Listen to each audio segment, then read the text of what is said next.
Hey horror fans, once again it's the Horror Mighty G, and this time we're going to review the 5th episode of Season 3 of Fear of the Walking Dead. Sorry, I apologize that this is late. Should have been up last night, but unfortunately I'm having technical difficulties of late. Don't know what's going on. Somehow my videos are not loading up as quickly as possible, so this one is going to be late, so I do apologize. But let's get out of the way. Let's talk about what happened on Sunday night on Fear of the Walking Dead. Well, we see that Daniel and Strand are going back to the hotel. And once again, Strand is trying to fool Daniel, saying that he thinks that Ophelia is back at the hotel. But we all know she's not. We all know that Strand is also pulling a fast one. But Daniel isn't stupid neither. He also tells Strand about how he survived because everyone thought he was dead. And eventually they get back to the hotel, and unfortunately, wherever the people were, it's overrun by the infected. So Daniel says, you know what, fuck that. I'm not going to put up with this con artist anymore. So he traps him there, hits him over the head. No, he traps him there while he rings the bell, and all the infected come out, and poor Strand is trapped there. And Daniel tells him, let's see how you get out of this time. So he just leaves him there. So that's basically what happened between Strand and Daniel. Back at the farm, back at the ranch, Madison, an old man and his, I guess his wife, or he sees his wife there walking up. Unfortunately, she's died and she's turned into one of the infected. Remember, these people are called the infected, not walkers on Fear the Walking Dead. They're called the infected. So apparently, but lucky him, he took her teeth out. Obviously, he knew he was going to die, and unfortunately, he kills both her and himself by shooting him in the head. And unfortunately, because of the lamp that was there, it catches on fire and the place burns down. We see, I think the guy's name, I forgot the guy's name. I think it's Otis. Someone remember, I remember the main rancher's name. Otis and Nick, they have a very frank discussion about, about the people that died there. And it seems to be a nice time there. And eventually, Nick and his girlfriend, I'm getting very forget with names today. Hold on for a second.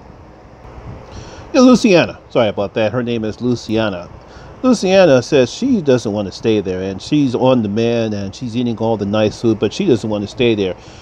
Nick tries his best to convince her to stay, but having a nice meal, and they sleep together. But the next morning, she lays him a note, and she's off near the wall trying to get out. So that's basically what's happening between Nick and Luciana.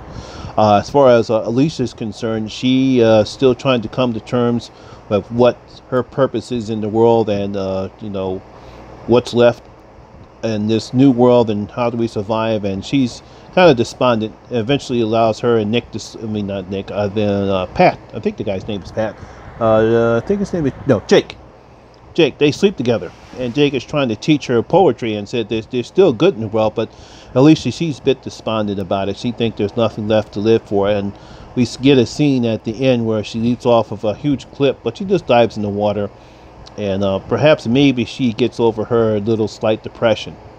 As far as Madison is concerned, and Troy and the rest of the people that are out trying to find the lost helicopter, they eventually do come across some infected that were most likely prisoners. They were trapped. They were got into an accident. Of course, they all turn, and we see that Troy, he's obviously crazy. He decides to go out there and he viciously kills all the walkers, and Madison as well.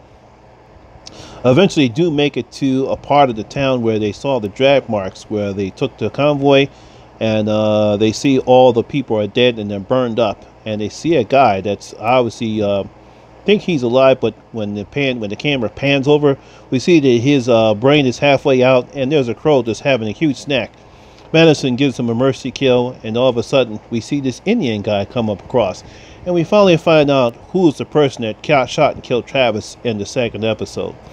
He basically tells everyone that they are surrounded, and we don't see the people, but obviously they are surrounded. And he tells them, you know what, we're going to take back our land. Obviously the Indians believe that this coming apocalypse is that their gods have decided that we're going to take back the land that was unrightfully taken from them. And he threatens Troy to tell his father to get off their land. Of course, Troy being the crazy psycho that he is, says nope, that's not going to happen. It happens. So the guy says, give me all your guns and give me all your shoes. So they eventually have to walk back all the way back to the ranch with no boots on. And Alicia and Troy have this power struggle for a moment, and says that sometimes good men know when to lead and when they know when to not do anything stupid. He decides to request control and have the men stop, and during the middle of the night he threatens to cut Alicia's throat, and Alicia tells him, but he decides not to and runs off. And that guy's crazy. He's definitely crazy. So that's basically what happened throughout the episode. Not much really happened. We don't know what's up with Strand. Alicia's going crazy. Luciana has left the ranch. Nick feels sorry about himself. We know Troy is an absolute nutcase. And that's basically it. But the main question is, once again, where is Ophelia? We don't know where she is. She is not, has not been seen or heard of since the season finale last year. So we have no clue where she's at. So really not much happened in this episode. You know, we saw some affected people get killed, but not much happened in this episode. Just one of these episodes where we get some more plot points with Daniel and Strand. And we see Alicia. She's despondent because she doesn't know what her place in this new world order is.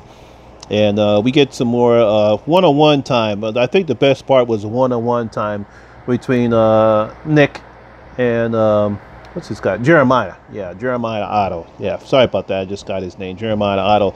They have a nice one-on-one time. So I think that was the best scene. But nothing much really happened to this episode. But we'll find out next week when we actually know where is Ophelia. We need to know where she's at. So, did you see this episode? Tell me what you think. Comment below. Let me know.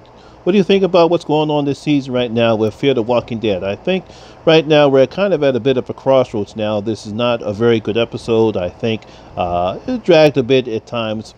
But that's what sometimes they do. You get a high point with some of these episodes, and then you get like some of these middle-of-the-road episodes trying to further plot lines. And, of course, everyone's asking, where is Ophelia? I'm pretty sure she'll turn up. They couldn't have forgot about her, could they? Comment below. Let me know if you have any ideas about where is Ophelia. So once again, that's my recap of Fear the Walking Dead.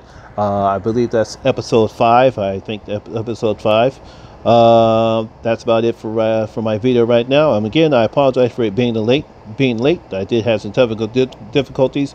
I'm going to also try to get my review of The Mist premiere episode. I'll try to get that up as soon as possible as well. Alright, like I said, once again, I'm the Horror Miser Monty G. Please, if you like this video, click that thumbs up. If you're your first time here, please subscribe to my channel and also ring that bell to get notified when every time I put up new content on my channel. Also, all my social media links will also be in the description below as well. Once again, my name is Lamont Smith, better known as the Horror Miser Monty G, and always remember that horror rules.